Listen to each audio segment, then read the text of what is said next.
Welcome to Storytime with Grammy. Today I'm going to read Bug Goes Fishing. Bug Goes Fishing, written and illustrated by Pappy.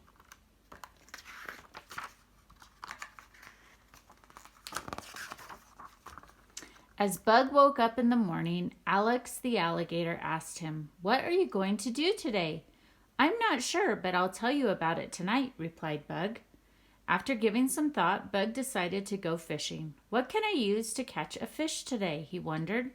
There are so many options to choose from. Dad gave Bug a fly tying kit for his birthday last year. Bug learned how to make fish hooks that look like flies using feathers, thread, and animal hair. He could tie a couple of flies to try today. "I like to tie flies, but I'm not very good at it yet, and it takes too much time." Wait! Fish like worms too, thought Bug. Sometimes the night before going fishing, Dad and Bug would spray water on the lawn at sunset and then wait about an hour until dark. After dark, they would sneak onto the lawn with a flashlight.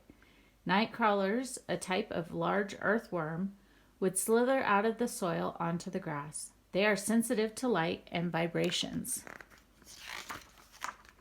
If the worms sense the light or feel the vibrations from footsteps, they quickly go back down the hole into the soil.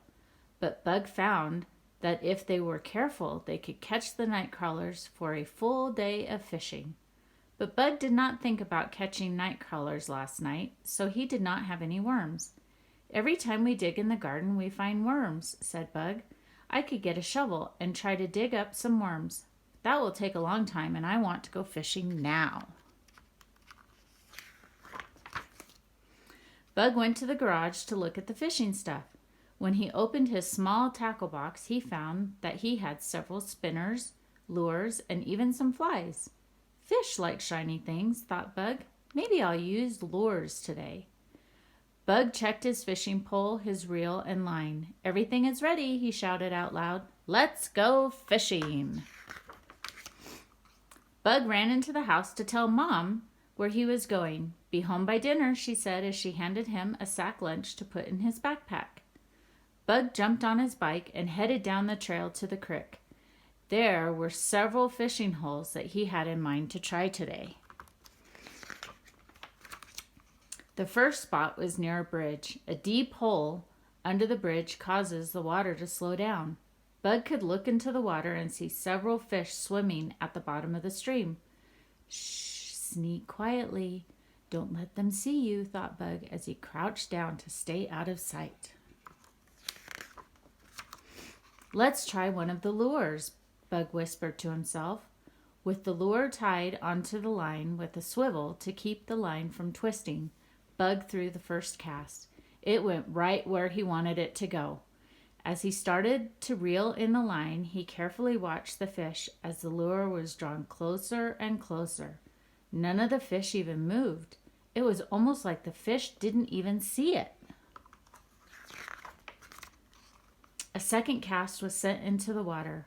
A little slower, thought Bug. Careful, don't rush. One of the fish caught sight of the lure and started to move. Slow up first, then a little faster and faster until it took the lure and started to pull against the line. The tip of the fishing pole started to dance up and down. The sight of the fish chasing after and biting at the lure, along with the feel of the fish tugging on the end of the line, caused Bug to jump to his feet with excitement. Giggling as he reeled in the fish, he thought this was a great idea. After cleaning the fish, Bug cut a branch from a willow. Using a fork in the branch, Bug would be able to carry the fish caught throughout the day. Bug worked his way downstream to another hole just below a beaver dam. Sometimes Bug would see one that would come up for a swim during the day. If startled, the beaver would slap his tail hard on the surface of the water, making a loud crack. Bug liked to sneak to the edge of the stream by using the trails between the willows made by the beavers. The trails were cut between the willows and formed small cave-like holes that he could crawl through. Once at the water's edge, Bug could carefully push the tip of the fishing pole over the water and drop the fish hook into the water to try to entice the fish to bite. Bug enjoyed his lunch at the edge of the water, dangling his toes in the water to cool off in the summer heat. The sound of the running water is one of his favorite sounds. After visiting all of his favorite spots along the stream, Bug pedaled his bike home with the fish he caught for Mom to cook. He loved the way she would roll the fish in a mix of flour and spices and fry them on the stove. "That's what I did. It was a great day," Bug told Alex as he closed his eyes and snuggled under the covers. "What about tomorrow?" Alex asked. "Sweet dreams, Alex," Bug whispered. The end.